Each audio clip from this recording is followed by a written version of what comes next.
Hello mga ka-DIY, welcome uli sa ating YouTube channel, Handelina Vlog. So meron tayo ditong HP laptop, Intel Core i3. Galing ito sa isang barangay. Then meron daw problema dahil once na i-turn on, titingnan natin. Ito yung kanyang sinasabi na once i-turn on, meron daw mag-display na error at saka tuluyang ma-shutdown. Susubukan natin, power on.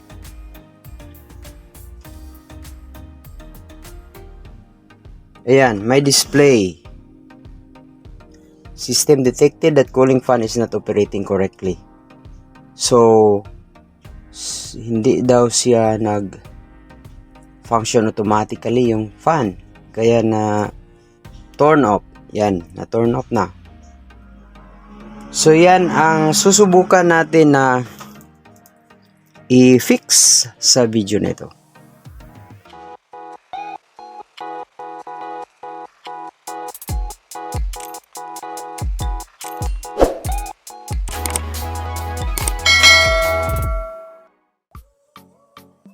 Okay, so since na turn off, susubukan natin ngayon uli na i-turn on.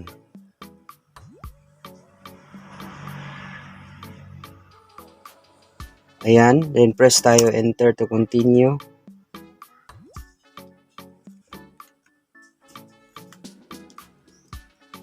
Continue naman.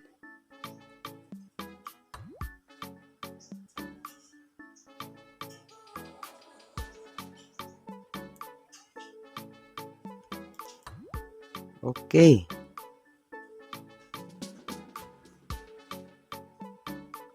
So nag-turn on naman. Pero yung una, pag hindi mo i-continue is automatic siya mag-shutdown. So na-notice natin na wala namang problema once na makapasok na yung fan. Marinig natin na nag-rotate na. So susubukan uli natin fix ito na hindi na lalabas dapat yung error. So we will shut down.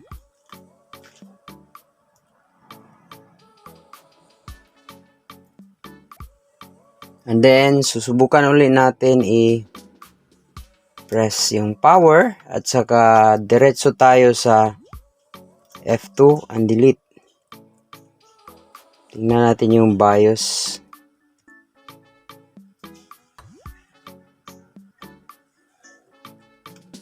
F9, F10.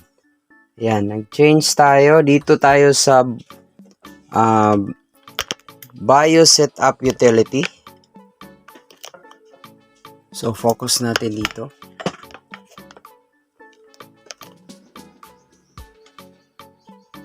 So, ano ang pwede natin gawin dito?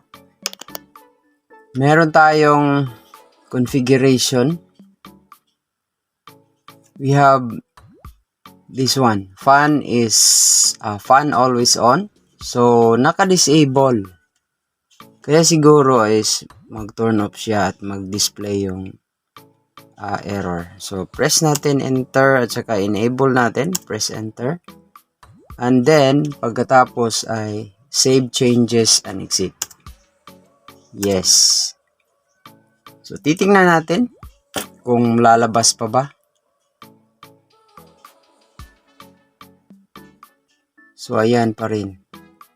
Is not operating properly. So, kung hindi natin i-press ang enter, titingnan natin kung mag-turn off. Ayan, nag-turn off talaga. So, hindi natin na-fix doon. Pero, i-try ulit natin. Titingnan kung na-on ba talaga, always on ba. Press natin at saka F10. Para sa BIOS option. Then, balik tayo sa configuration. Fan always on. Ayan. Naka-enable naman. So, hindi na fix. Kaya nga, Ignore natin. Or save changes and exit. Yes. For the next na mga steps ay meron tayong gagawin kasi hindi yan na-fix for within 15 seconds ma-turn off siya. So, kailangan na nating buksan ito once na ma-turn on. Ayan, turn off talaga. I mean, turn off pala, hindi na turn off.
Okay, so natanggal na yung cover at expose na yung ating fan.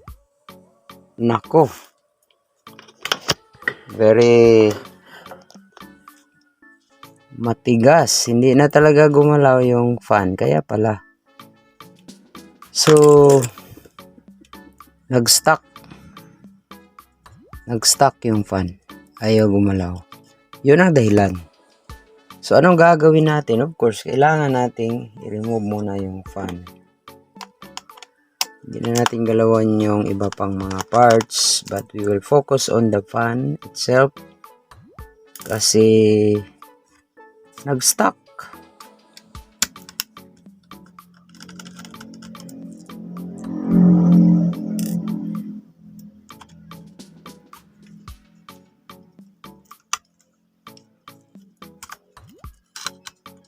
Ito, nag-stuck.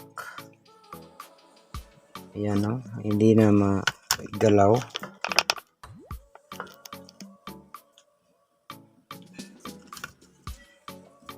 Super tigas.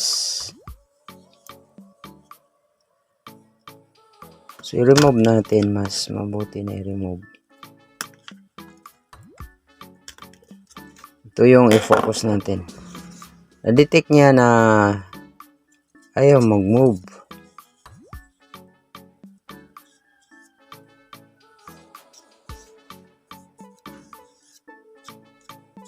Ayan.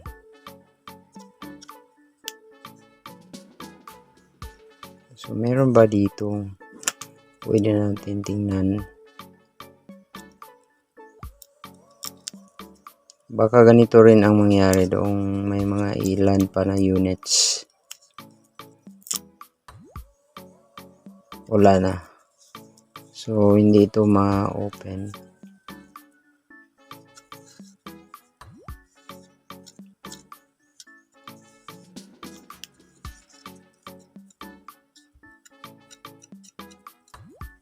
Kunting linis. Minsan alikabok yung cause.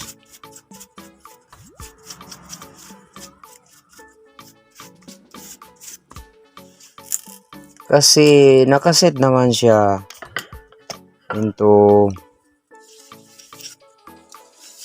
enable, always enable yung fan, always on.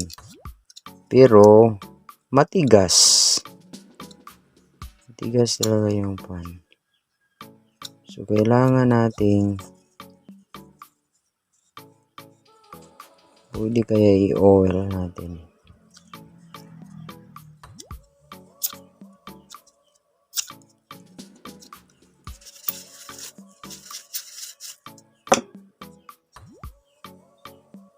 Posible din yung alikabok.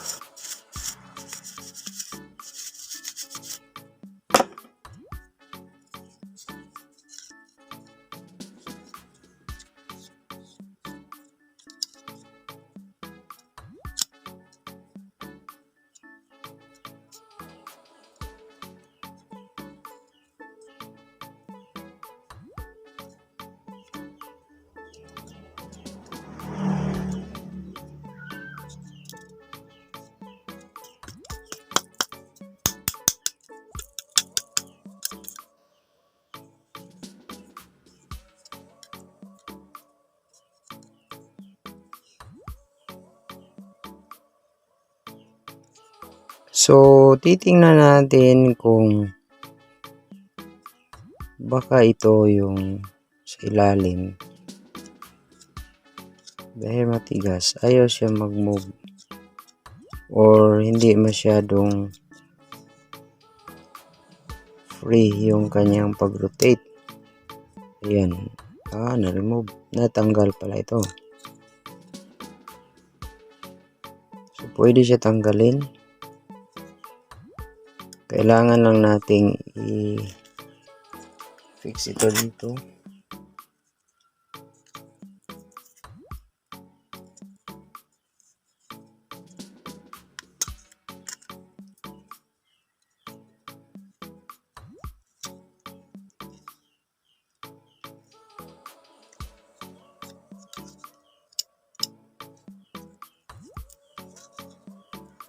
So, bakit kailangan na mag-rotate yung fan? Dahil ito yung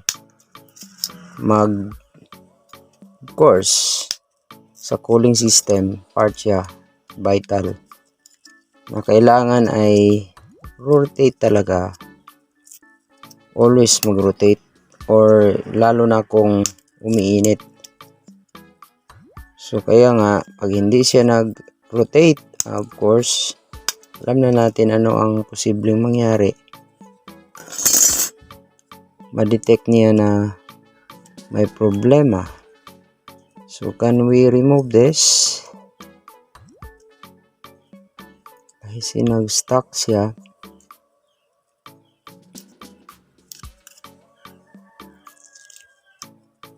May ganitong mga case din na nangyari.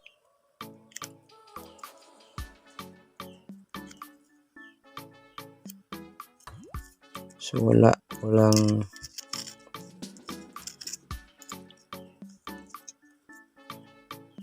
kailangan natin na lagyan ng lubricant.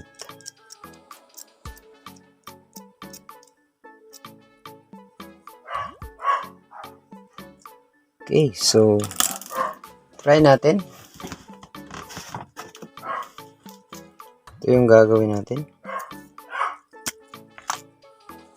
Lagyan natin ng konti para may lubricant. First, just muna natin yan dito. We need some tissue.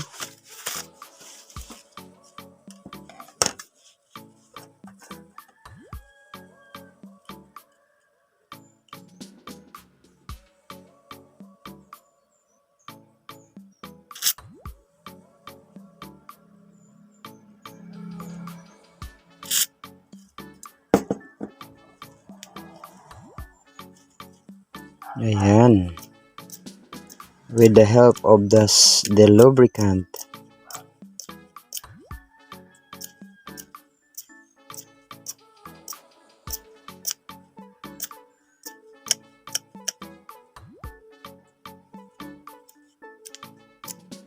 Okay. So, maayos na yung kanyang rotation. Balik natin. Position.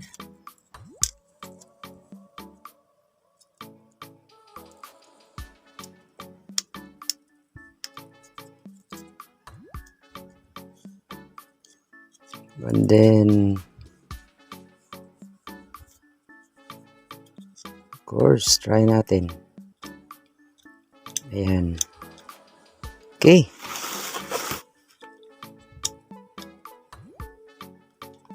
Then, ibalik. Base sa position. Kunti lang na ang nilagay natin na oil. Kasi baka kung labis ang pag-add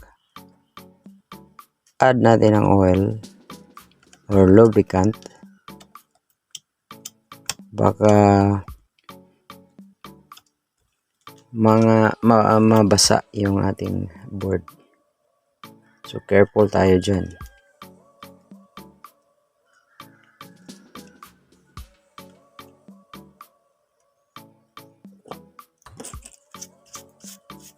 Then, clean up na rin natin yung extra na mga dust build up.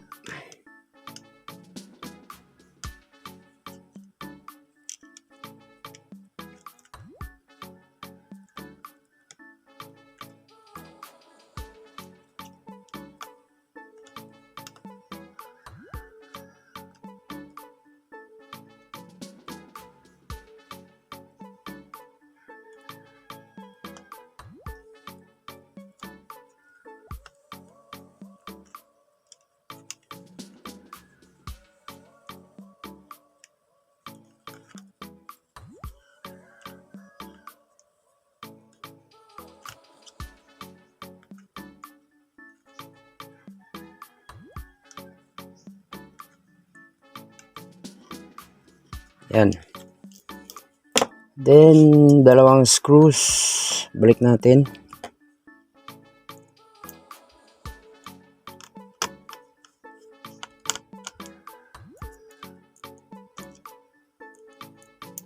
Then, susubukan natin yun. Ilang muna natin i-close para makita natin kung mag-move ba ang ating fan. Dahil baka hindi pa rin nag-rotate at ma-detect pa rin niya kasi automatic meron niyang sensor. Pagka hindi nag-rotate, so hindi rin yan of course ma-detect na hindi nag-move yung fan. So clean up the remaining mga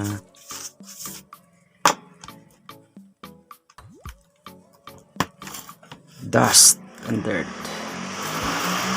Okay, so turn on.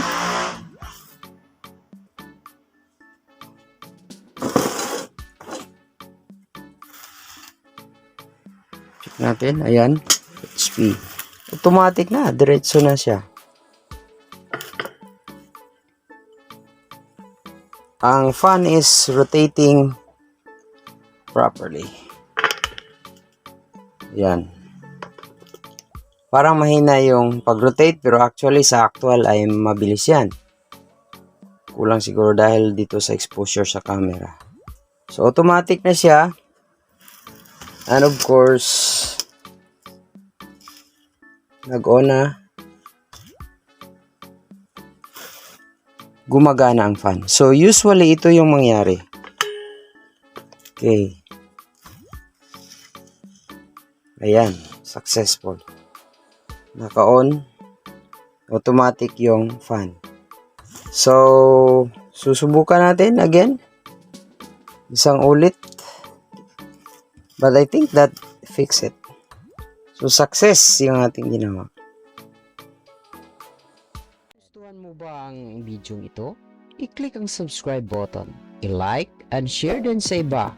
At i-click ang notification bell para laging updated sa mga videos dito lang sa ating YouTube channel, Handelina Vlog. Maraming salamat sa panunood. Hanggang sa muli!